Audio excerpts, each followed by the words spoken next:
Kitab Nehemia.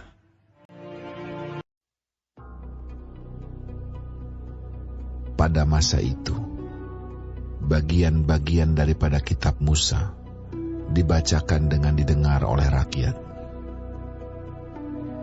Didapati tertulis dalam kitab itu bahwa orang Amon dan orang Moab tidak boleh masuk jemaah Allah untuk selamanya.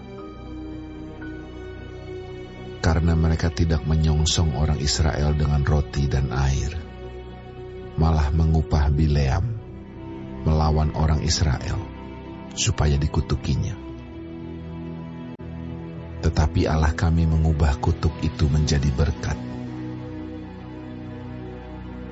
Ketika mereka mendengar pembacaan Taurat itu, mereka memisahkan semua peranakan dari orang Israel. Tetapi sebelum masa itu, Imam Eliasib yang diangkat untuk mengawasi bilik-bilik rumah Allah kami dan yang mempunyai hubungan erat dengan Tobia, menyediakan sebuah bilik besar bagi Tobia itu. Sebelumnya, orang membawa ke bilik itu korban sajian, kemenyan, perkakas-perkakas, dan persembahan persepuluhan daripada gandum, anggur, dan minyak yang menjadi hak orang-orang Lewi, para penyanyi, dan para penunggu pintu gerbang, dan persembahan khusus bagi para imam. Ketika peristiwa itu terjadi, aku tidak ada di Yerusalem.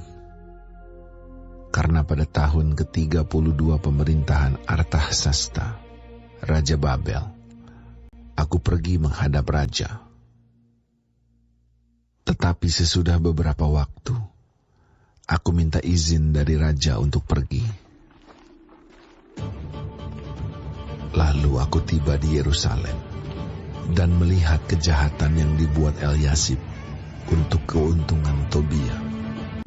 Sebab bagi Tobia ini telah disediakannya sebuah bilik di pelataran rumah Allah.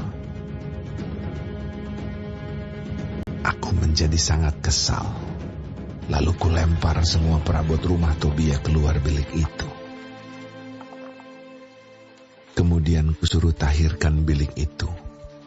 Sesudah itu kubawa kembali ke sana perkakas-perkakas rumah Allah, korban sajian, dan kemenyan. Juga kudapati bahwa sumbangan-sumbangan bagi orang-orang Lewi tidak pernah diberikan, sehingga orang-orang Lewi dan para penyanyi yang bertugas masing-masing lari ke ladangnya.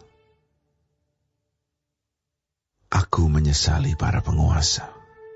Kataku, mengapa rumah Allah dibiarkan begitu saja? Lalu kukumpulkan orang-orang Lewi itu dan kukembalikan pada tempatnya. Maka seluruh orang Yehuda membawa lagi persembahan persepuluhan daripada gandum, anggur, dan minyak ke perbendaharaan. Sebagai pengawas-pengawas perbendaharaan, kuangkat Imam Selemia dan Zadok, seorang ahli kitab, dan Pedaya, seorang Lewi. Sedang Hanan bin Zakur bin Matanya diperbantukan kepada mereka, karena orang-orang itu dianggap setia. Mereka diserahi tugas untuk mengurus pembagian kepada saudara-saudara mereka.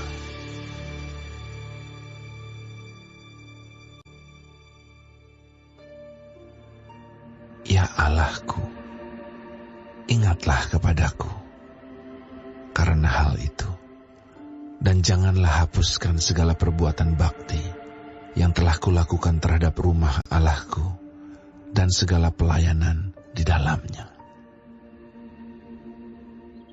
Pada masa itu, kulihat di Yehuda, orang-orang mengirik, memeras anggur pada hari Sabat. pula orang-orang yang membawa berkas-berkas gandum dan memuatnya di atas keledai, juga anggur, buah anggur, dan buah ara, dan pelbagai muatan yang mereka bawa ke Yerusalem pada hari Sabat. Aku memperingatkan mereka ketika mereka menjual bahan-bahan makanan. Juga orang Tirus yang tinggal di situ membawa ikan dan pelbagai barang dagangan dan menjual itu kepada orang-orang Yehuda pada hari Sabat, bahkan di Yerusalem. Lalu aku menyesali pemuka-pemuka orang Yehuda. Kataku kepada mereka, kejahatan apa yang kamu lakukan ini dengan melanggar kekudusan hari Sabat? Bukankah nenek moyangmu telah berbuat demikian, sehingga Allah kita mendatangkan seluruh malapetaka ini atas kita dan atas kota ini? Apakah kamu bermaksud memperbesar murka yang menimpa Israel dengan melanggar kekudusan hari Sabat?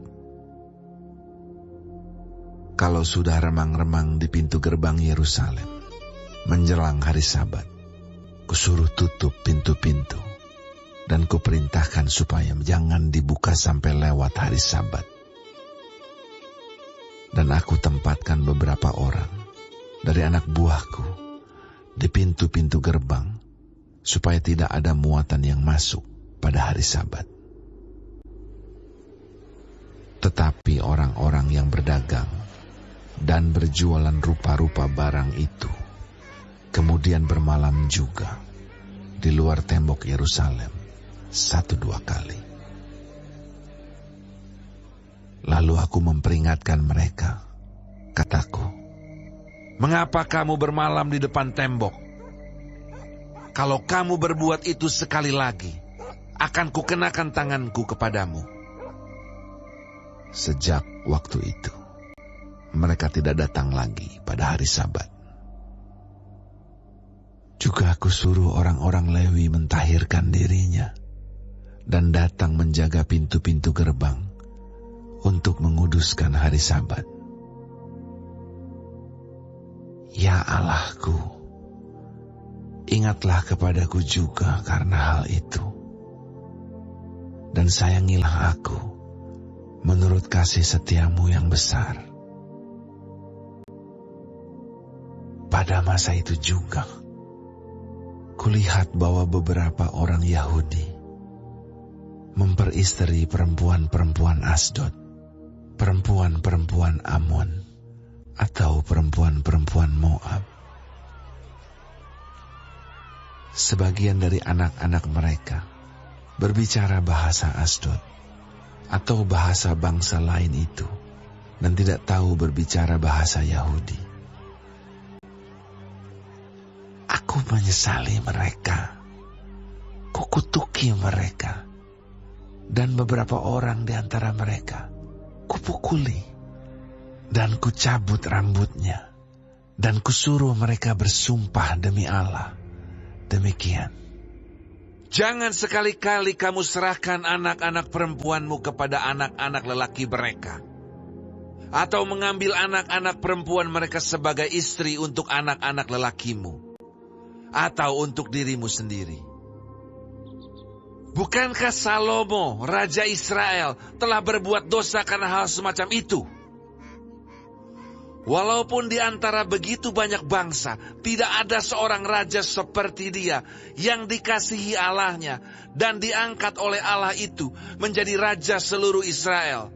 Namun, dia pun terbawa ke dalam dosa oleh perempuan-perempuan asing itu. Apakah orang harus mendengar bahwa juga kamu berbuat segala kejahatan yang besar itu, yakni berubah setia terhadap Allah kita karena memperistri perempuan-perempuan asing? Seorang dari anak-anak Yoyada bin Eliasib, imam besar itu, adalah menantu Sanbalat, orang Horoni itu. Oleh sebab itu, kuusir dia daripadaku.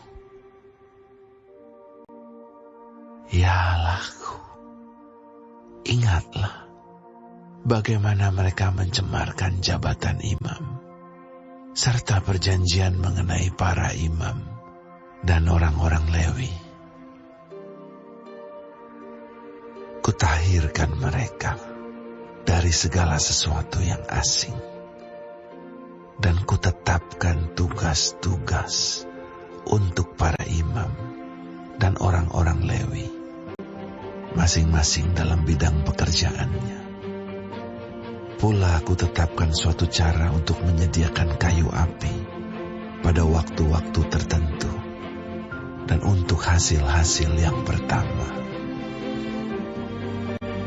Ya Allahku, ingatlah kepadaku demi kesejahteraanku.